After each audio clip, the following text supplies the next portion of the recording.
everyone, I hope this video finds you guys well. This is going to be a vintage haul video, a vintage and future vintage haul video.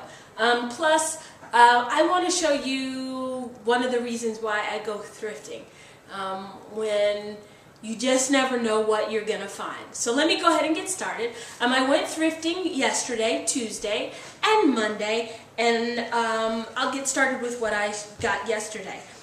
This is not vintage, it's future vintage. It is a Calvin Klein knit asymmetric dress, and I got a pair of sunglasses, which I think are vintage, kind of cat eye, tortoiseshell.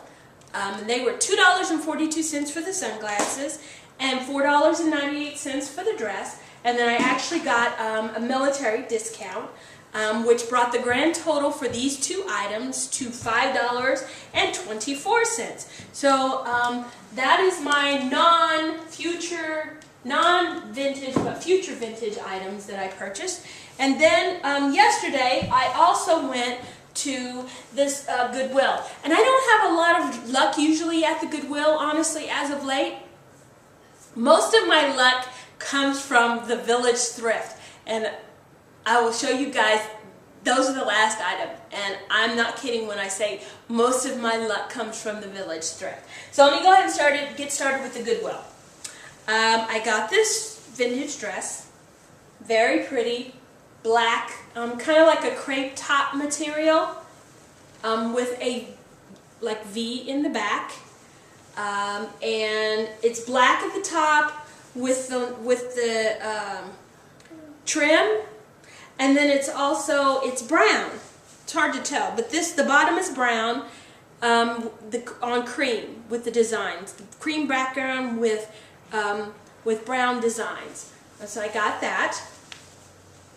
And then I also got this. I love these type of dresses. With the drop waist, lace, very pretty. V neck as well. Sorry, it's not zippered. Not zippered. And it's a Sandra Sage. I've never heard of her before. Haven't had a chance to Google her on the Vintage Fashion Guild yet, the tag website, to find out some history. But it's a great dress nonetheless. The only flaw in it is down here at the bottom. The bow, the velvet bow is missing. I'm assuming there was probably a bow or some kind of decoration here. But that's an easy fix. Take a pin, a pin or something, and stick it on there, and it's done. But great item. And then I got this. This reminds me of Barbra Streisand in the early 1960s. If you have ever seen the movie On a Clear Day, You Can See Forever. This looks like Barbra Streisand with the Peter Pan colors and the cuff. Very 60s, very mod looking. I was telling Devin, I tried it on the other night, and I was telling her it's cute, but the only thing that seems to be missing is like a pussy bow of some sort. Or brooch. Yeah, or a bow or a brooch, as you can hear my peanut gallery person, but yeah, a bow or a brooch behind, but very cute.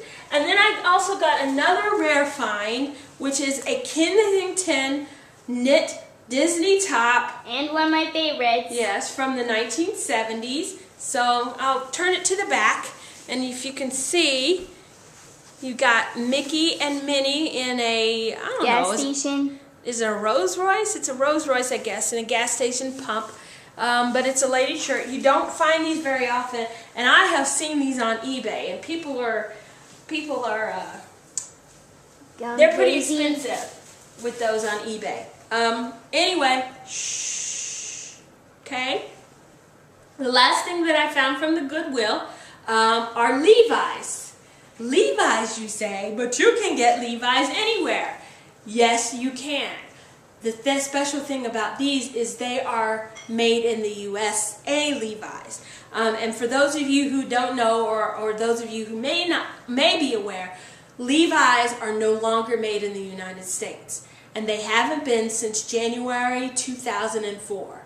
So 8 years Levi's have not been made in the U.S. The quintessential American brand, Levi Strauss, is made in Egypt, it's made in China, it's made in Sri Lanka, it's made in Mexico, El Salvador, Pakistan, just to name a few, but they are no longer made in the U.S. So these are a rare find for me, or for anybody. In fact, when I was searching through the racks, I found like dozens and dozens, literally dozens of jeans of Levi's, but this was the only pair that I found in the rack that had made in the USA on it. Some of them either say made in the USA, and then you look down further and they say made in Mexico. These are made in the USA. So that's what I got from the Goodwill. Monday I went to Value Village. And let me go ahead and get started with this. First thing I got is a Win. I knew it was going to happen. It's like a tongue twister. Win Racing Jacket from the 1970s. This is the front. It's quilted black. And then it's got Win Racing on the back. It was $4.90 with 33% off of that. And then I got this little purselet with the handle. Genuine imitation leather. It's really stiff, but it's in great condition. Great item, has lots of room in it for change and all that kind of stuff. And it was $2.90, half off actually. Then I got myself another pair of, and I worked through the rack, genuine made in the USA genuine made in the USA Levi's. These still actually have the tag attached, and they were $9.90, but they were half off, so they were $4.95, I believe. That was that. And then I got this vintage kind of biker hat. It's faux fur, and it's how I know it's old and vintage is the feel of the faux fur. There's a different type of feel to faux fur today than there is vintage faux fur. Vintage faux fur actually feels like it could almost pass for fur. It's about as close as you can get to the real thing.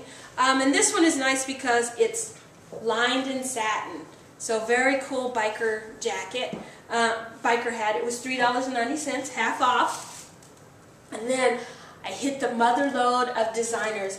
I had years ago purchased from the thrift store a high-end designer item and kept it for years and couldn't find anything to wear with it and thrifted it back. And I regret it. That's like one of my regrets. I think every thrifter, particularly vintage thrifter, has a regret of an item that they got and then they gave it away and wish they hadn't. So that's me. But I found a replacement. Not really a replacement, but I'm excited. I found a Givenchy pleated cream-colored skirt, Givenchy Sport, cream-colored skirt, probably from 1970s, 1980s, but cute nonetheless. It was $6.90 with a percentage off. And then I got Givenchy, and you can't have Givenchy without Dior. And I got a Dior hat, a Miss Dior, created by Christian Dior, probably 1960s, $3.90 with 33% off. And then the last thing that I got, I scared the lady. I scared a lady in the thrift store when I found this because it's really rare that you find these in the thrift store, and let alone for what I paid for it. So let me show you. This is a Hattie Carnegie hat. She was a famous designer back in the 1920s, 30s, 40s. She died in, like in 1956. The company continued after a while after she died, and it just wasn't the same. Of course, it was the the name and the fact that you're getting a Hattie Carrington item. But as you can see, it's kind of a cap, and then it's got the little ball trim on it, and it's still got the combs. And if you can see the tag, I'm going to get closer. $1.90.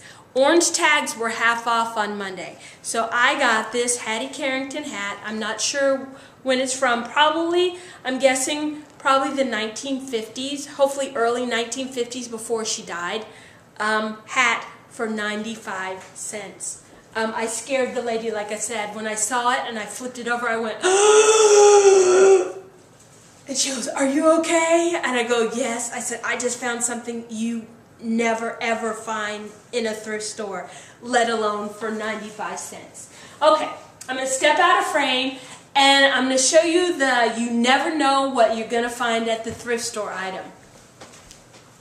Okay. This is what I have lovingly called the coat. And I have had the coat for a year now, and I purchased it actually at the Village Thrift. And I knew it was old when I saw it. I just had no idea how old it was. I thought from probably the 1920s, honestly, and I hadn't worn it because I was afraid to wear it. Late last year, during the fall time, I'm going to give her a shout out. Sammy Davis Vintage, who has a YouTube channel here and also a Facebook page, who's a wonderful young woman who loves vintage a lot, did a Google chat. And a lot of us Googled in from around the country to show the things that we had found vintage. Well, as we were wrapping up, I thought, hey, we were talking about coats. I said, "Can you guys wait a minute?" And I ran downstairs and I grabbed my coat and I brought it up. And a lady in North Carolina, I'm going to give a shout out to her, Georgianne Schultz, who's a seamstress with, I believe, the Children's Theater in Raleigh, Durham, looked at the coat and she said, "Oh, I think that's from the 1890s. And we were all like, "What?" She says, "Yeah." She says, so I showed her the coat, the buttons and the seams and everything. And she was pretty sure it was from the 1890s, turn of the century. But being that we were doing it over, internet and camera, it was really hard to tell. So Sammy actually, to confirm what Georgianne had said, put me in touch with Elizabeth. And I cannot remember, Elizabeth has a business in Sammy's hometown where she grew up, and I emailed her pictures of this coat, and she said it's an Edwardian coat, which is turn of the century, 1890s turn of the century. She said it looks like it's a multi-purpose car coat. She said, but I've never seen one like this before. Usually you see them in like canvas and they're in one color. She said this coat is very ornate. So I got this coat for, I still have the tag on it, $14.90 with either 33% off or half off. So I paid no more than, we'll say, $12 for a turn-of-the-century coat that is now, what, 112 years old? So I wanted to share this with you guys. You just never, ever, ever, ever, ever know what you're going to find. And this is what I love, is the thrill of the hunt and the thrill of the find. So that is pretty much it for my haul today. If you have any questions or comments, please post them at the bottom. I'm going to come back soon. Somebody actually requested a video on organization. I don't know how well that's going to go, but I'll give it my shot as to some of the things that I do. Anyway, I hope you guys stay safe and have a great rest of the weekend, and I'll see you guys soon. Bye.